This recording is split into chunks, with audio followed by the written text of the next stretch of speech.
Marco, Sean, vroom vroom. vroom vroom. You're gonna Yes, drive to London? I We think always have this conversation. Are you gonna drive to London? I am going to drive to London. And I know the answer. You are. I think actually I probably could this Yeah. year The drive to London. question is from where, right? From where exactly? Where are you From hailing to London I'll be from? going to London from Barcelona. I'll be at OWASP first, and then InfoSecurity Europe following.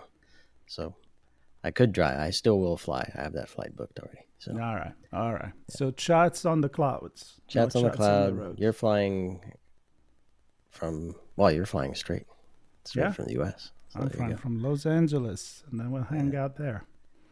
And we'll hang out in London at the Excel in London. Cool spot, and we'll see a lot of our friends from InfoSecurity Europe and meet some new speakers and panelists, including our guest today, Steve Furnell. Steve, how are you?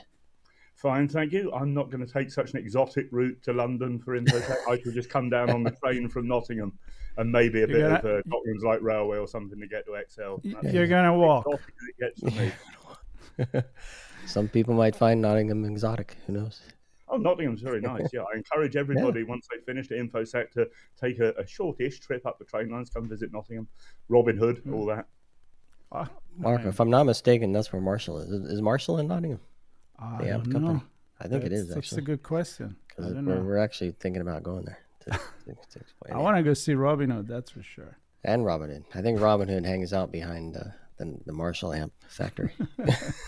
The statue of it near the castle, at least, you'll find there's some pubs nearby as well. They're quite nice. Oh, there you go. There's always a pub. Yeah. You know what? You mentioned a pretty large company. I want to say it's a large company. It's an international company. And instead here, I think we are going to... Oh, they do make a lot of noise. But that's right. What we're going to talk about today, I believe, is actually those companies that are not as big as them. And, of course, being at InfoSecurity London, Europe, we're going to talk about small and medium businesses and how they do deal with cybersecurity. I believe that's exactly what you're going to be talking about there.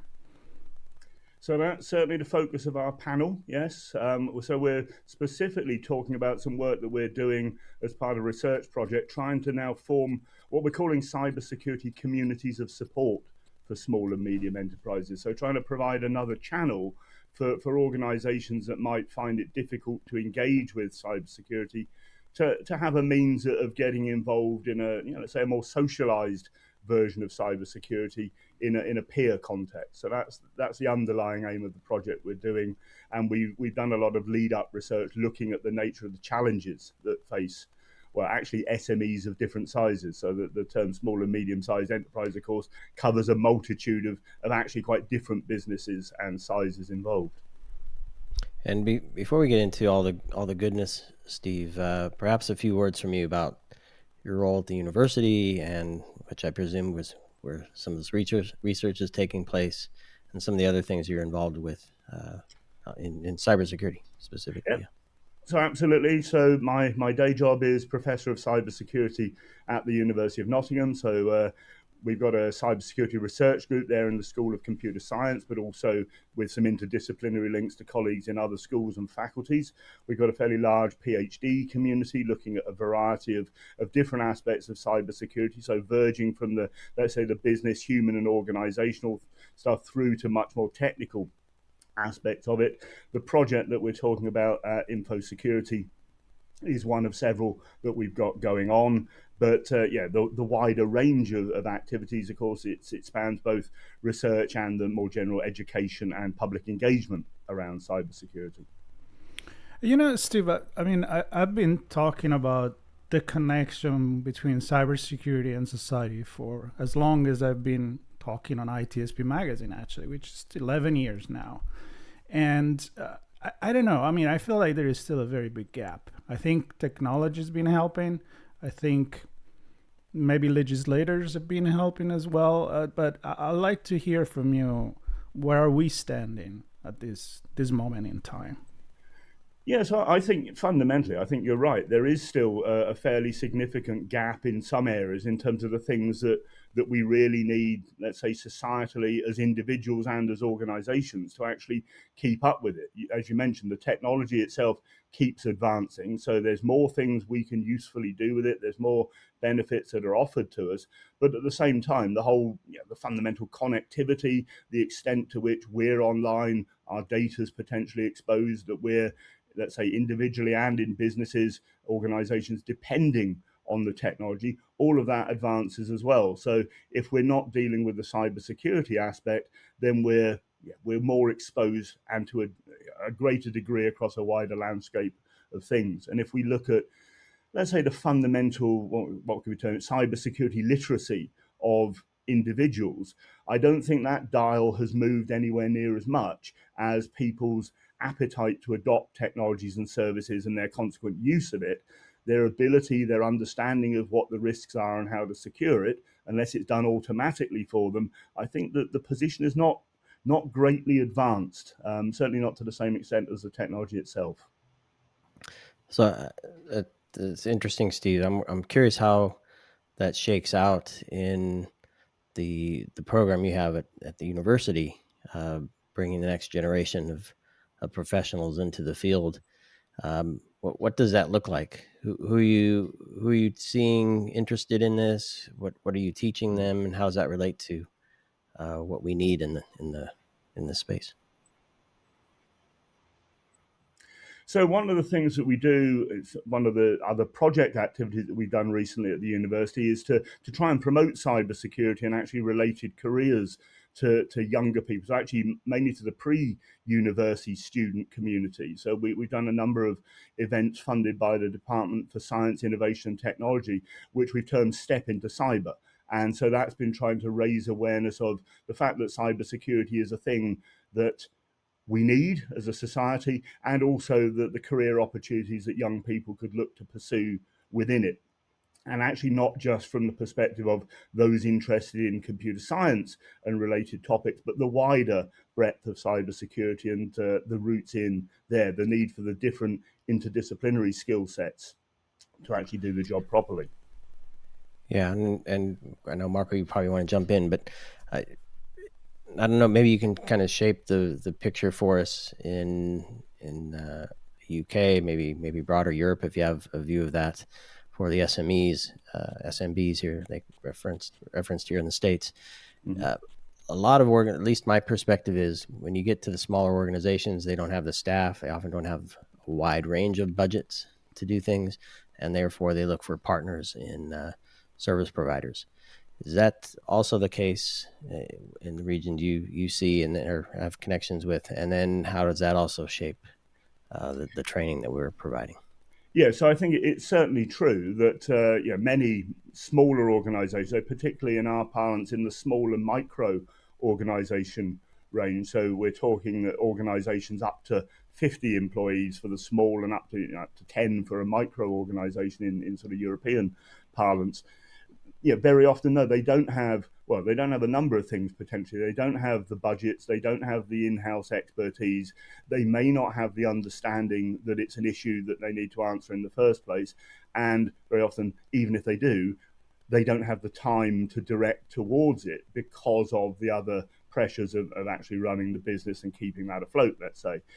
Depending on the size of organization and their level of more general awareness, they may, and their ability to do so financially, they may have partnered with an external provider to help with both the cybersecurity and their wider IT provision, but it's not a uniform picture. So some will be doing this, some won't be, and those that are, there's a varying perhaps level of understanding about what they ought to be looking for in terms of the cybersecurity support. So, on one level, it's maybe tick a box that the service provider is doing cybersecurity, whatever that looks like. But if the SME itself had a better understanding of what good looks like, then they could make a more informed decision and choice about whether they're getting what they actually need in terms of that protection and provision. So yeah, it really is quite a varied picture, and that's one of the challenges that those different constraints play out in different ways for different organizations. And the results that we see from, for example, are in the UK, the annual cybersecurity breaches survey very much suggests that whilst there aren't as many incidents being reported as in the larger organizations, the smaller micros, for example, are certainly not immune to it. So at least half of them, for example, on average, having some sort of incident in the prior 12 months. Not to say about the level of incident, and not to say that they're going out of business because of it, but they're encountering what they're recognizing as cybersecurity related problems. So I want to touch on two things, and then I already told you I want to talk to you more when we are there, because I'm really fascinated by the psychology part of it, which I want to touch on. But first, I want to talk about the automation, right? So we know that automation and AI, yeah, I said it. It's something that, of course, the bad guys are using. But I'm also thinking that there is a lot of automation that small businesses can now use compared with years ago that not going to resolve the problem. It never resolved the problem, but it could level up a little bit. What's your take on that? Yeah, I mean, certainly the more that can be done in an automated manner without the user having to get involved, that's good in the sense that it lifts some of the responsibility from them. It takes some of the complexity away, and it doesn't have to involve AI at all. I mean, for years we've had the ability for certain aspects, for example, the security updates to be installed automatically, for malware scans and things to be scheduled. So the things that in the early days used to rely on somebody actively making a decision about, am I going to do this thing, and backups as well. All of this stuff can happen in an automated manner. But you've still got the point of vulnerability when there's a decision to be made, when there's the threat that's come looking for the person, rather than the perhaps some of the more routine maintenance activities and things that can be scheduled. So we still do need, and it goes back to that earlier point about the awareness and the understanding, the literacy of the individual. We still need that bit to be there, because otherwise you've got the exposure to, I suppose, classic problems now, like phishing messages, whether they're by email or social engineering via some other channel. The minute it reaches the person, it's down to them as to whether they're threat resistant or not. And I suppose thinking about where AI can play a role in a more negative sense, that's been a utility for the attackers in framing some of these things in a more convincing manner for the potential victims.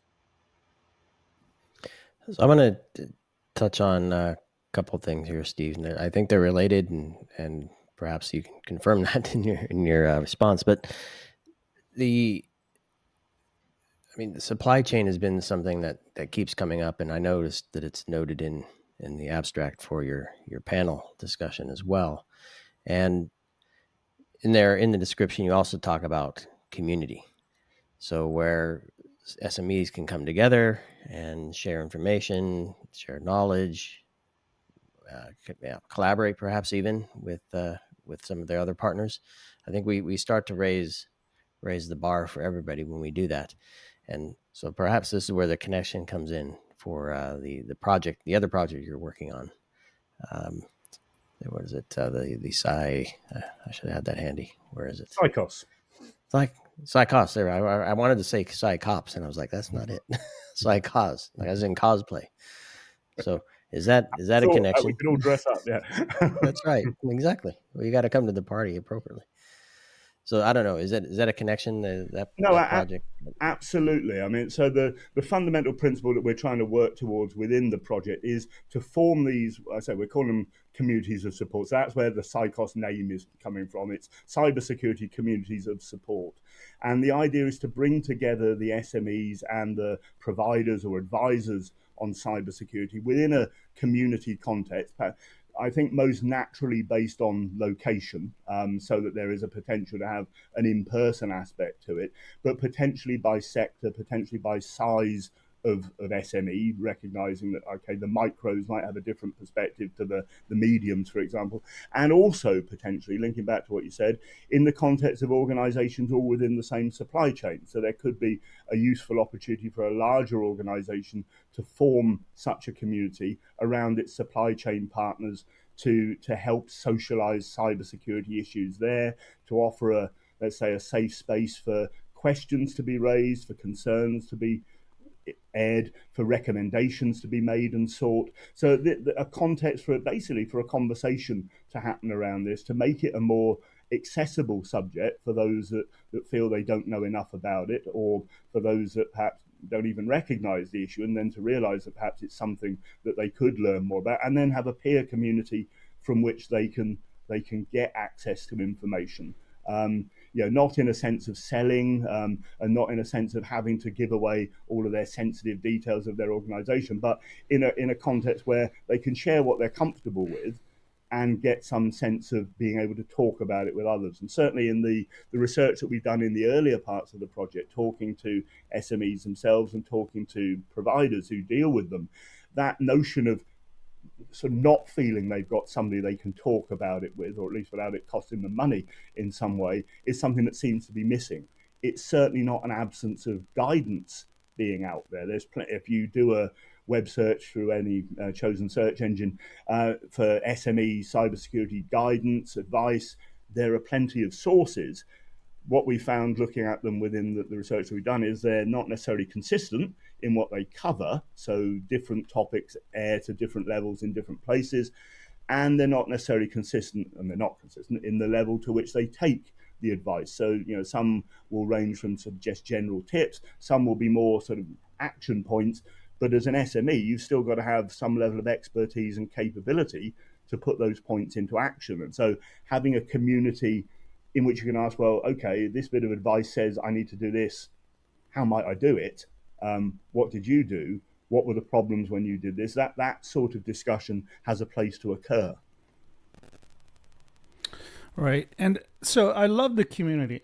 I think it's easier when you resolve social issue also, when you break it down in community, and then the community build the bigger, the city or the bigger community, like concentric and growing.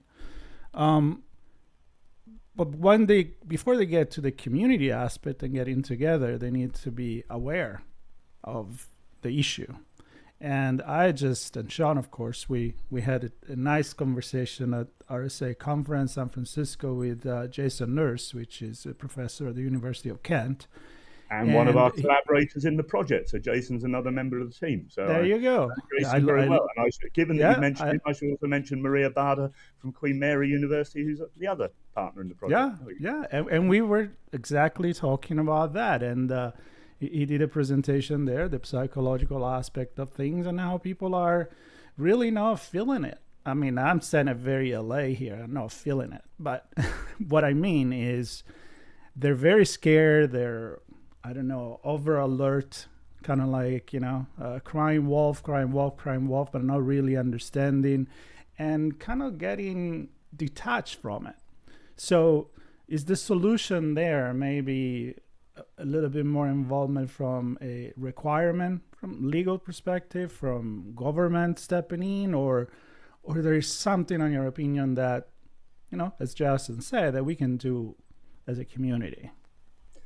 So, and hopefully Jason's sort of thoughts towards the community were informed by the fact that we're doing this within the Psychos project. But I think fundamentally, that's the approach I think that needs to occur before we get to the level of requiring, legislating, etc., and fundamentally obliging organisations to do it. Because if you think about the position we're in now, certainly at least in the UK, if a regulation was to come in that said every SME needs to do X, Y, and Z, well, they're not in a position to do so.